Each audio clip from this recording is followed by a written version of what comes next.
All right. Well, welcome everybody to our Learn at Lunch for this month. We're going to be talking about healthy building materials that can be used in housing. And we're very grateful to have Roxanne from Department of Health and Wayne from Department of Ecology joining us as presenters today. I'm Laura Franke, the Sustainable Buildings Manager at Housing Development Consortium, and welcome everybody. This session is being recorded, and we will be distributing the recording and the slides post-meeting. So I will turn it over to Roxanne and let her kick off the introductions, and I'll be remaining on mute. Go ahead, Roxanne. Great, thank you, Laura. Let me share my slides. Awesome. All right. Can you see my slide? Just getting a thumbs up. Amazing. Okay, great. Yeah, thank you everyone for coming today to our Learn at Lunch. My name is Roxanne Garcia. I use she, her pronouns, and I'm the Health Equity Program Analyst here at the Department of Health. And I specifically work on a program called Safer Products for Washington, which is led by the Department of Ecology. My colleague Wayne is also on this call and will be able to take any questions you may have, may take some notes, and may pop some links in the chat for you all. But for today, like Laura said, we'll be focusing on building a healthier Washington, so safer products for safer housing. We'll be discussing more about our program and how we consider costs to manufacturers and consumers throughout our process, as well as how your input can help us move towards safer chemicals that work for your housing goals and needs.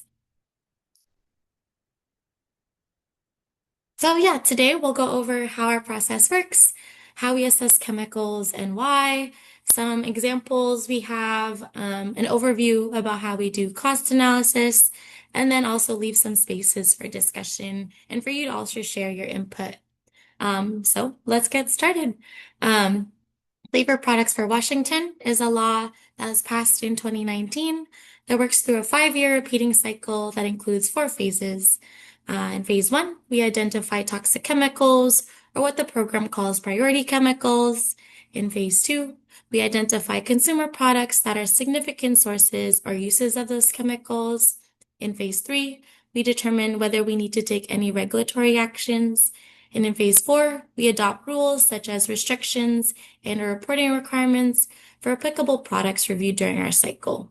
And so we really work with manufacturers to address toxic chemicals at their source, thereby eliminating or reducing their presence in consumer products. So this really helps prevent toxic pollution at the source instead of addressing any future costs of cleanup. And it also means that the products we use every day become safer during their manufactured use and disposal, which in turn also makes it safer for people, wildlife, and the environment.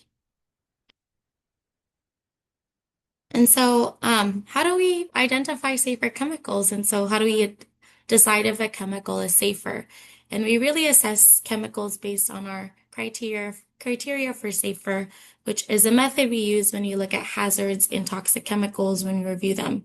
And so, a safe alternative means an alternative that is less hazardous to humans or the environment. And for a chemical to be considered safer, it needs to show less harm in terms of causing cancer or damage to DNA, So like we're really looking to decrease pathways of exposure to chemicals that can cause harm to our bodies. There's also reproductive and developmental harms we're looking at. So we know pregnant people, infants, and children are more sensitive to toxic chemicals, so we aim to reduce their possible exposure. And then also aquatoxicity, persistence, and gradual buildup in bodies. So we look for alternatives that pose fewer harms to wildlife, as well as those who don't stick around in the environment and in our bodies.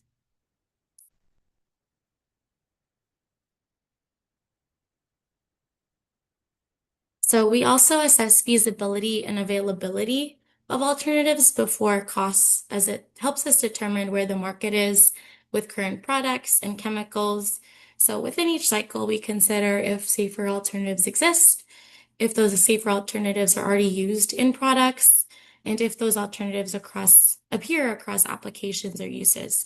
And so if we find chemicals that meet all of these criteria, then we look at a cost comparison of alternatives, which comes during our market analysis. So, and that's, I know we went over our process a little fast. So, just wanted to open space here if we have any questions about our process or feasibility and safety of alternatives in this process. And if you do have it, you can also leave a chat comment as well. But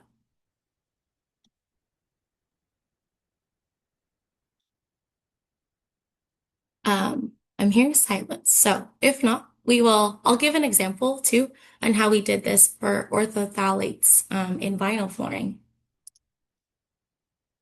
So this is a little bit of a case study. So we, Safer Products for Washington, restricted orthophthalates in vinyl flooring but not vinyl flooring as a whole product. Again, our program works with manufacturers to reduce or eliminate toxic chemicals in products, but not remove products from the market.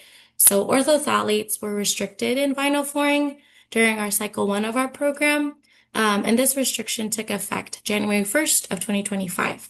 And so if you didn't know, orthophthalates are actually added to vinyl flooring as plasticizers for flexibility and durability, and some health hazards from orthophthalates include developmental or reproductive toxicity. So many orthophthalates are endocrine disruptors, so meaning that they can mimic the effect of hormones in the body. And so many vinyl flooring manufacturers shared that they'd stopped already using these toxic chemicals, or they had already started to transition to safer alternatives that were phthalate free. And because of this input, we determined costs to manufacturers and consumers to be low. And when we proposed this restriction, it means we've identified that there is a safer alternative that is feasible and available, and it also reduces a significant source or protects the health of our sensitive populations or species.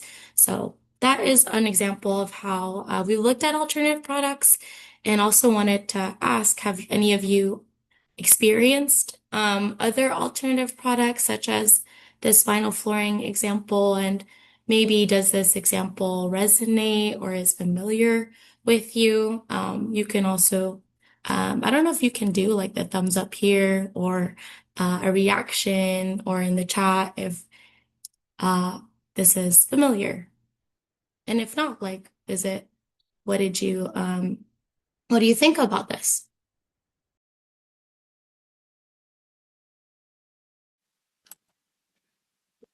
Roxanne, this is Laura. I'll just jump in quickly and acknowledge that HTC is in the middle of a project where we did our first pilot with a permanent supportive housing provider, DESC, to remove and replace toxic flooring, and found that in the 6 buildings that were able to do the change out from, they actually removed, instead of vinyl flooring, they removed carpeting.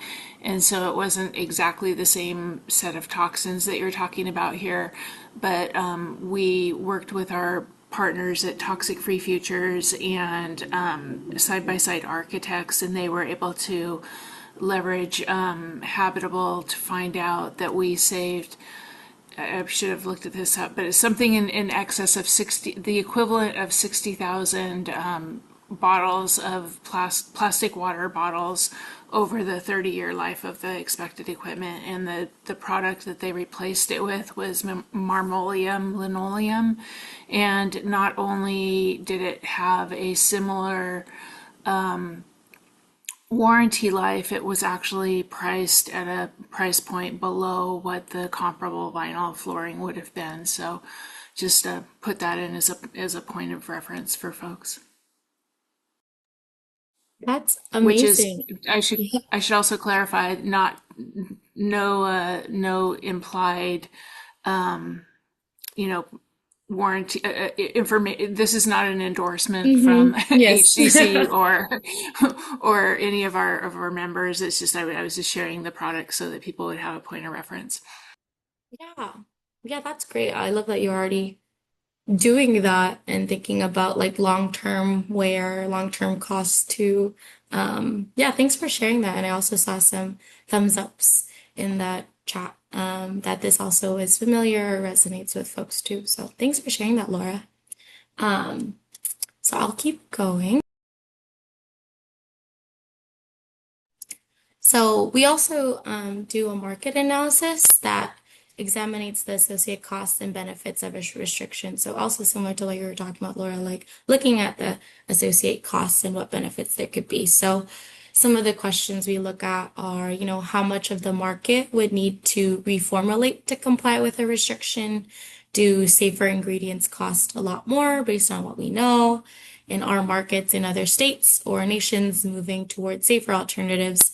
And how is this expected to impact any market trends or consumer demand for safer products? So the data for these estimates is often limited, but we can get a sense of what costs to companies might be like since we assume they will pass the cost on to the consumer. So the anticipated cost to manufacturers can sometimes be reduced by also allowing a phase-in time before restriction takes place, to give supply chains time to adjust. So we also ask what savings are anticipated in terms of reduced healthcare and environmental cleanup costs over time. And so then we can also estimate the relative costs of taking no action. Usually this refers to the costs of human health and environmental impacts, such as healthcare expenditures and environmental cleanup costs. So to give you an example, to put costs of taking no action into context, we consider PFAS. So you've probably heard about these chemicals, which are known as forever chemicals, because most of them don't break down once they're in the environment. And so PFAS are found to be just about everywhere because they've been used in so many products like paint, despite their hazards to people, wildlife, and the environment.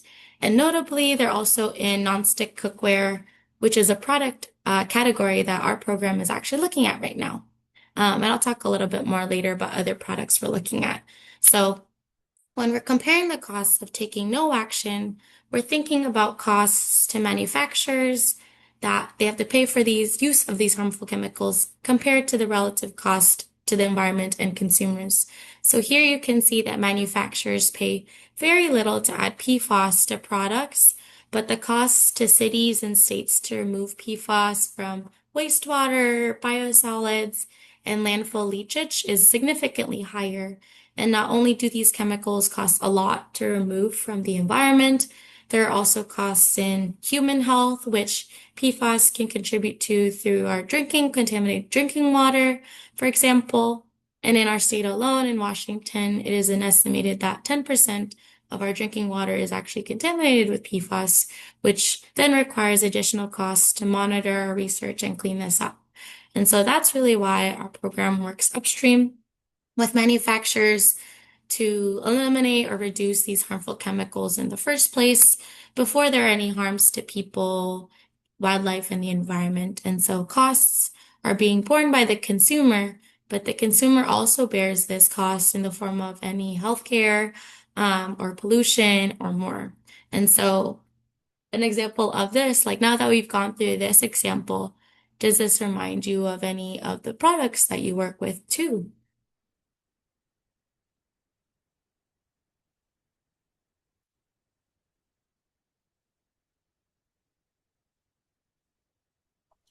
I know that PFAS was, hi, this is Carlin with HDC. I know that PFAS was really popular as well in like flooring and rug Mhm. manufacturing to Mhm. prevent like spillage. And I thought that was really interesting because I know we saw kind of in the past couple of years this big increase in people wanting to buy rugs and like couches that are, don't stain as easily, but then a lot of them are coated with PFAS.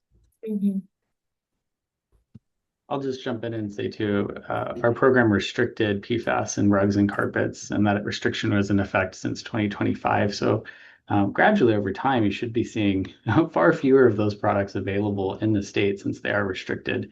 But yeah, and I agree with what you share, Carlin, that there was the idea that it was, good for houses and beneficial in terms of stain prevention. But what we're finding more and more with our PFAS work is that there are safer alternatives with like washable fabrics or other applications with other chemicals that can be applied that can lead to a similar result, or you might have to clean it a little bit differently to get the stain out. Because again, the long-term effects of something like PFAS in the environment are really, really hard for us to clean up. But we find that if we can prevent it at the source, the pollution prevention model that we work through leads to a better result.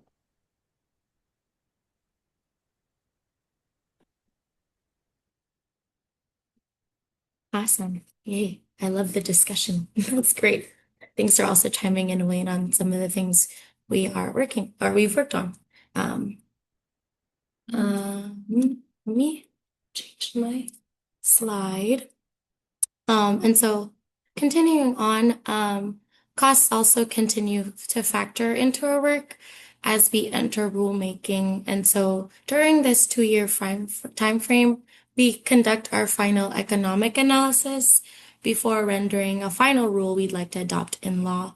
So this analysis continues the preliminary work we've done when we identify and assess safer alternatives. And so here we're looking at concentration limits for chemicals and products and workable phase-out timeframes. So this helps us figure out restrictions for intentionally added chemicals versus background contamination and time for supply chains to adapt. And so over time, this minimizes impacts to consumers as the changes should be gradual and increasingly towards safer. So rulemaking is really what makes our program adaptable. And so instead of working on a single chemical or product and creating a law to address it, which can take a lot of time, rulemaking gives us more flexibility to address toxic chemicals with known hazards across an entire product category and other product categories. So another example we have is bisphenols, so BPA. Bisphenols can actually interfere with the body's hormone system. So we looked at them specifically in drink cans, food cans, and receipt paper. And because we found safer alternatives that were feasible and available for their use in drink cans, we were able to restrict the chemical in this use specifically. And so for receipts, digital versions as well as paper that is not treated with bisphenols allows us to restrict their use in receipts.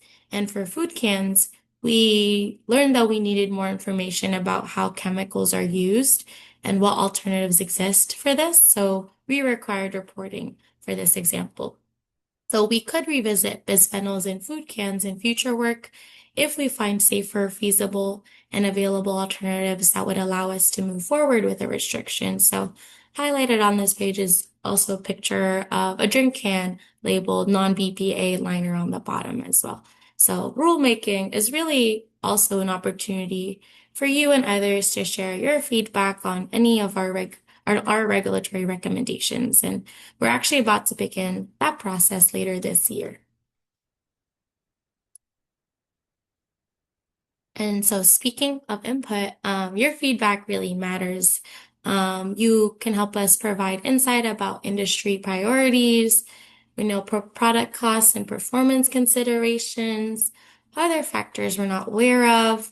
It helps inform our regulatory recommendations. And it also builds connection and responsiveness to what your needs are, what you really want to push. And so we want to highlight that really you're the experts in the work that you do. And that's why it's so valuable and important for us to be able to connect with you all. And so also wanted to share some specific current building products that are under our review.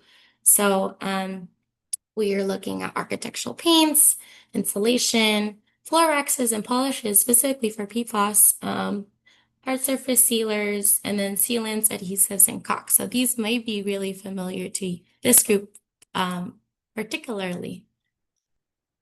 And then in addition to just building and construction materials, our program actually looks at all consumer products. So not just building construction materials. So we know we use many products in our daily lives, and in a lot of products, there may be harmful chemicals that we may not know about, which means we can be exposed from multiple sources without really knowing it. So, really, our Safer Products for Washington program aims to make products safer by addressing toxic chemicals at the source. So, again, working with manufacturers to reduce or eliminate these in the first place. So, these are just a list of additional products under review that you may know of. So you are welcome to comment and provide input on any of these products, especially the building and construction products. Um, for example, like if we're looking at plastic packaging, perhaps some of the materials you use on the job site are packaged in plastic packaging. It could be helpful for us to know more about that, how it's used, how you're disposing it, or perhaps you wash out tires to remove debris from the job sites and from products. Or maybe you just love to cook, you use cookware and you have concerns. Feedback in a variety of forms is really helpful for our program, and data about products and chemicals you're concerned about also helps. And so also wanted to pose some questions uh, since we've reached most of the end of this slide deck, but we're in this kind of discussion section, and you're really welcome to help answer any of these questions. Again, your input is extremely valuable and helpful in our work, but so yeah, which products under review are important for you or your work projects and why? In what ways are costs a factor? Is it in sourcing materials? Are there any other considerations about these products that we should know about, like something we're missing or something you think we should really know, especially as we're working on our regulatory recommendations? And then are there also other alternatives that are already in use that you could tell us about? So thank you, Laura and Carlin, for already starting off giving some examples of work that you've already been doing. But yeah, I'll open it up here. You can also put it in the chat or feel free to unmute. But yeah, these are just some questions we had posed.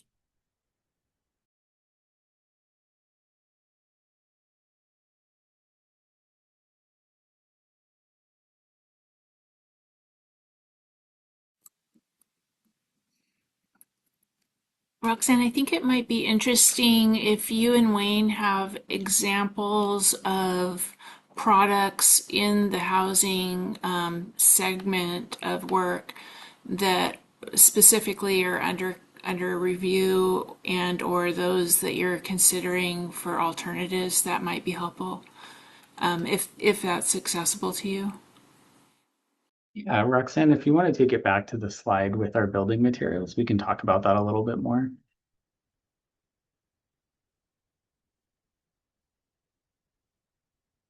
So I don't meant to come on camera there too.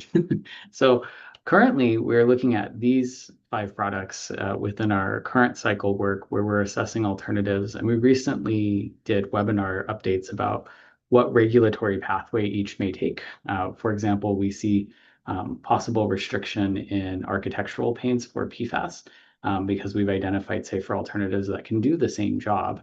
But in others, like insulation, for example, we're still looking to find out more information from an audience like this as to see whether or not there are alternatives, say, like mineral wool or other forms of insulation that could work, and or if they don't work, why don't they work? And so information like that can be helpful for us, whether it's specific anecdotal experiences with that material on the job, whether it's about chemical exposure and how you've dealt with that, right? Maybe something in the material gives you lung pain or headaches, for example. That can be helpful information for us to hear, as well as information about costs associated with the alternatives. Are these more expensive? Are they less expensive? Are they less effective?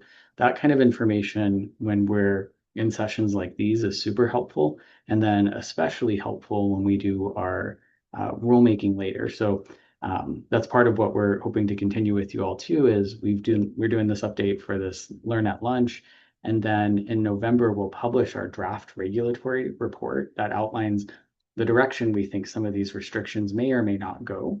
During that time, we'll also open a 45-day comment period, and that's when it's a formal comment period. So your feedback is especially helpful because it helps inform what decisions we ultimately make when we publish the final report later in June 2027. That then moves us into our final phase of our work for rulemaking, where we will move forward on the exact language for restrictions or reporting requirements for those products based on the information we get from you and other industry experts and other special interest groups and community members across the state. Hi, this is Karen Lee with Homesite. Just a question and thank you for sharing that information on the process. Earlier in the presentation, it was mentioned that the orthophthalates were banned in 2025, and I wanted to ask if it was banned in 2025, but there are products spec'd for a project that's going to go into construction soon. Does that mean that it's not available to be used?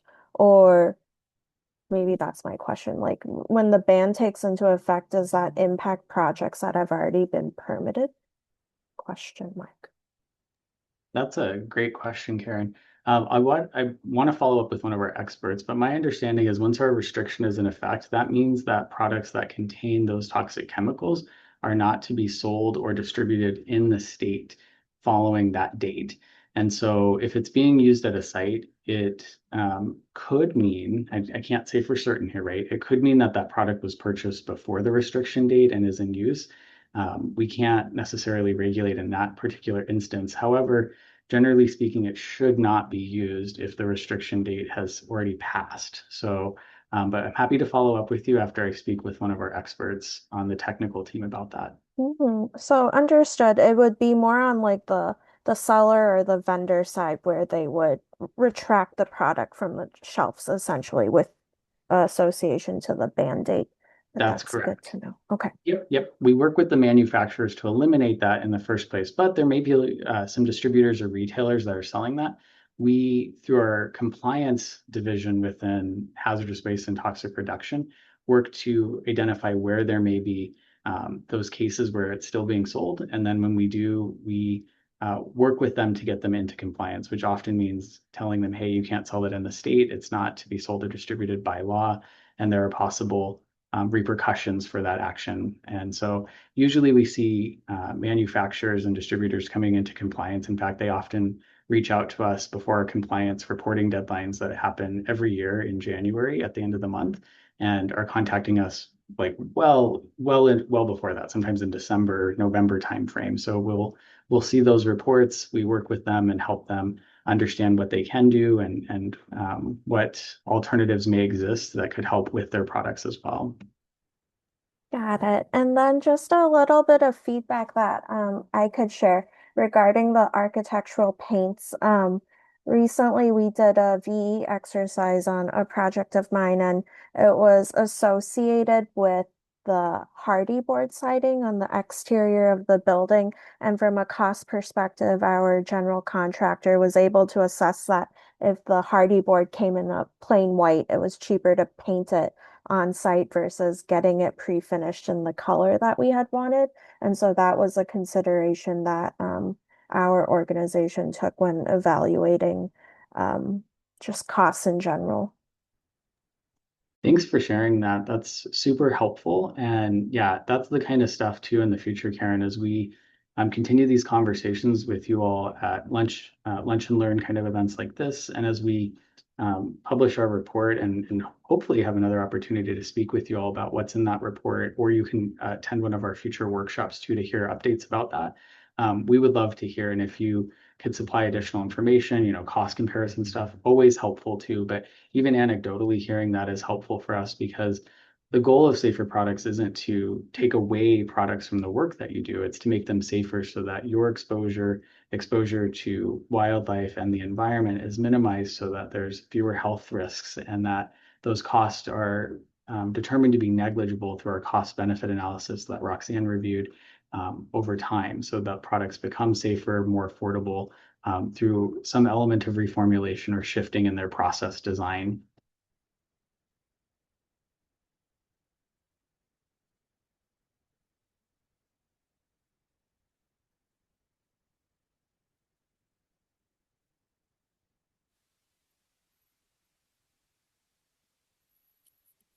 Any other comments or questions from the group? This is really an open discussion time right now.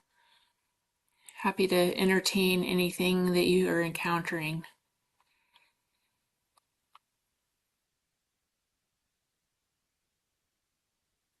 Okay, I'll bring up another question. So regarding that second item where it says floor waxes and polishes, part of um, any building that we're building residentially is we always consider the noise level of the flooring, and um, I'm not sure if floor waxes and polishes can contribute to that or changing any of the chemical formulas, but we always consider like sound transmission if someone's wearing high heels, clickety clack, versus someone's wearing slippers or maybe no shoes at all and they walk really hard on the floor. Like, so that's one of the considerations we take in, and I don't know if addressing different chemical compounds changes that or increases that at all.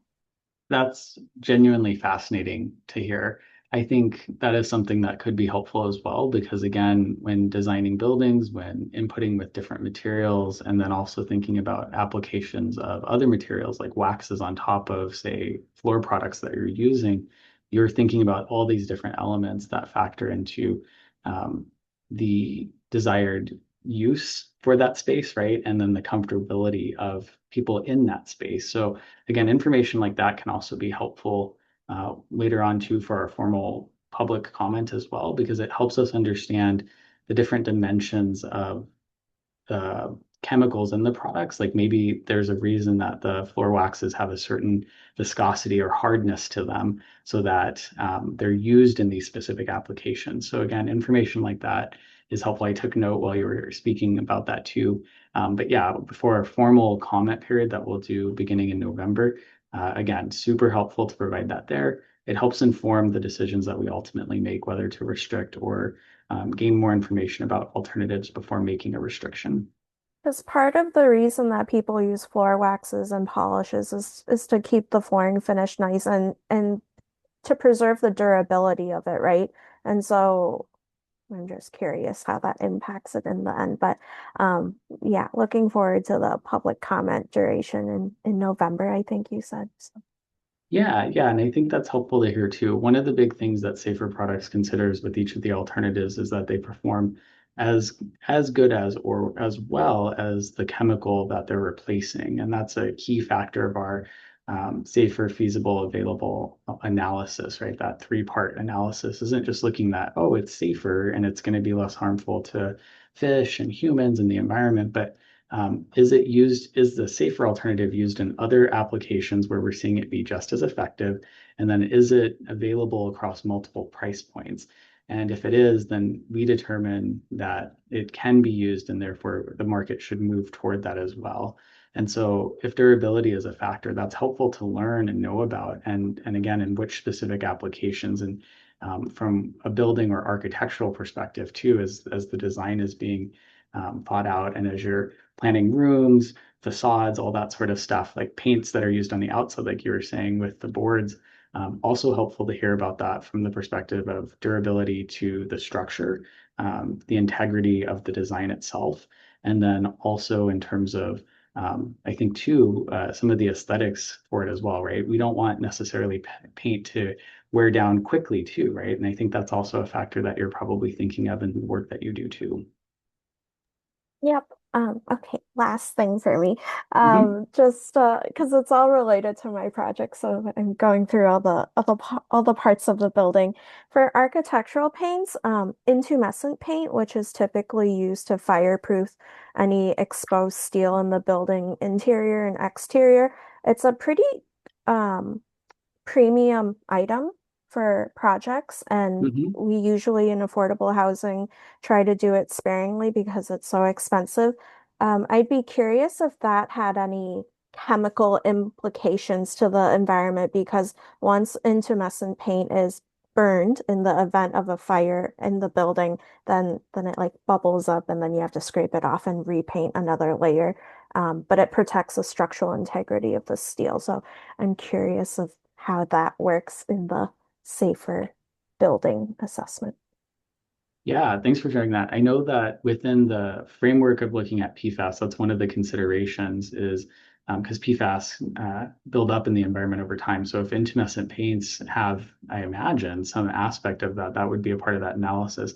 But to give you the most accurate information, I'd want to speak to our lead toxicologists, either Sasha Stump or Holly Davies with the Department of Health, to make sure that we're addressing that as carefully as possible, because I do know that that is factored into the analysis with the current draft recommendations that we're about to publish in November.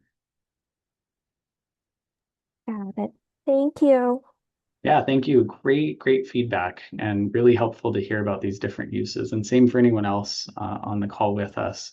You don't have to have answers right now or even examples to share, but we have a survey for later that we'll share. But if you have ideas as you're like, maybe it's after lunch later today and you're like, oh yeah, I use hard surface sealers in this way, and I'm wondering how that might be impacted, you're welcome to email us and ask questions or follow up with specific experiences because we can factor that into the work too.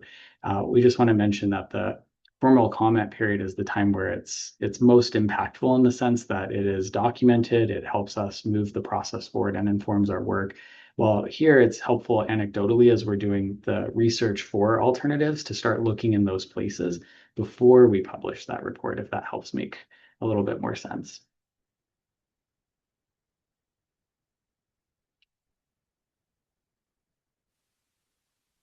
Yeah, and I'm just wondering, is there a link that you can drop into the chat where people are able to sign on to receive these periodic updates of your process and know when the comment period opens? Yep. So in the chat, I just dropped our Gov Delivery email list. And then since we've had a really good open discussion, Roxanne, do you want to take it towards the Yes. last couple of slides? Yeah. Thank Yeah, you. I was gonna say what a great what's that called? Transition to just the staying in touch with us, right? Thank you for your time, for your thoughts, for your knowledge and sharing this space with us. And so, yeah, we encourage you to stay in touch with us. So if you're, yeah, like Wayne was saying, if you're thinking about things later in the day or in the week, we're sending out this 3-question follow-up survey, which is very similar to the questions that we posed in the last slide. And so Wayne put a link in the chat, so feel free to send us any thoughts there as well. And then again, we have our draft report coming out in this year in November. So when that comes out, please, for the comment period, share whether you support or oppose the recommendations that we have posed or any feedback you have, right? That's really your space to share with us if that really makes sense for you, as you all are also working with these products and really have a stake in these materials. So this really helps us inform our own recommendations and what we need to change, what we need to think about and consider, and allows us to really better understand your concerns about products and chemicals also, because you also have clients that would be really interested in this and are affected if there's any recommendations that are made. So yeah, we're also really happy to meet again too before you open public comment or even after our public comment is released. So feel free to reach out and you can always email us with questions, comments, or concerns. And then we also wanted to share some of the resources we have too. So if you're just really interested in diving more about our work, we have a public involvement website where you can provide us input. It'll have a lot more details about our public comment or once our draft report is out. So getting more involved in our work. We created a safer shopping website. So really tips and guidance on safer shopping if you're really interested and learning more. Or if you want to share with your family or friends, that'd be really great because we use products every day, right? And then we also have a safer products email list. So I think Wayne shared that also in the chat. So to get updates on our work, see where you can get involved. Other webinars or workshops we're hosting to share this information. I'm sure we'll have more as their draft report gets published. Um, and then, yeah, here's again our email, but you can always reach out to us and really would love to continue this conversation, especially with this group, since you do work very closely to the products we are looking at and we are reviewing. So we encourage you to get involved, whether that be through having conversations or webinars or just like emailing us. We're really open because all of these matter and you can really help us keep our community and our workers protected from toxic chemicals and safe. But that's really the end of our slide deck. But yeah, really just appreciate everyone's time, and just being here today. And so really looking forward to continuing this conversation. Thank you, Laura, for setting this up for us. And everyone who shared or everyone who commented or everyone who's just here today. So really appreciate it. Thank Oh, you, thanks for letting us Roxanne and know. Wayne. Oh, sorry. Sorry. I just saw Ellie's comment. Thank you for the note about the QR codes. We'll fix that when we share the slides too. I'm so Oh, sorry. yeah, thanks for that, Ellie. And thank you, Wayne and Roxanne, so much for this great information. And thanks to those of you who are able to join us and those who are watching this as a recording. I know that these are really challenging topics to think about because there are such a diversity of products available. And so we really are grateful that the state has such a deliberate process in place to keep us informed.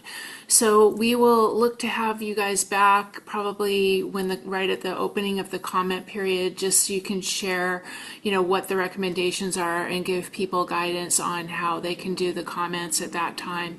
I think this is really important for us to stay on top of and give our members an opportunity to participate. So really appreciate you all joining today, and I'm always available by email too, laura@housingconsortium.com, or excuse me, .org.